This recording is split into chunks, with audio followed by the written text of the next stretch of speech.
തന്ത്രപ്രധാനമായ ചില ഇടപാടുകൾ നടത്താനും സ്വന്തം സാങ്കേതിക വിദ്യ വികസിപ്പിക്കാനും സൈന്യത്തിന് കഴിഞ്ഞെങ്കിലും ഏറ്റവും മികച്ച കാര്യം തദ്ദേശീയമായി വികസിപ്പിച്ച വിമാനവാഹിനി കപ്പലായ INS വിക്രാന്ത് ഇന്ത്യൻ നാവികസേനയിലേക്ക് എത്തിയെന്നതാണ്.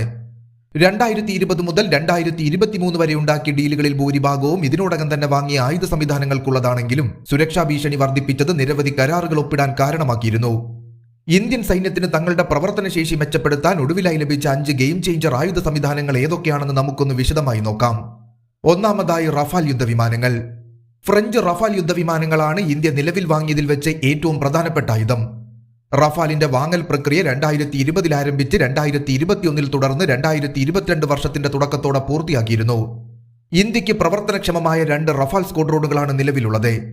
ലഡാക്ക് സെക്ടറിന്റെ സംരക്ഷണം ഏറ്റെടുക്കാൻ കഴിയുന്ന അംബാലയിലെ 117 ഗോൾഡൻ ആരോ സ്ക്വാഡ്രോൺ, തർക്ക അതിർത്തിയായ LACയുടെ കിഴക്കൻ സെക്ടറിലേക്ക് വേഗത്തിൽ പറക്കാൻ കഴിയുന്ന 101 ഫാൽക്കൺ എന്നിവയാണ് ഈ 2 സ്ക്വാഡ്രോണുകൾ.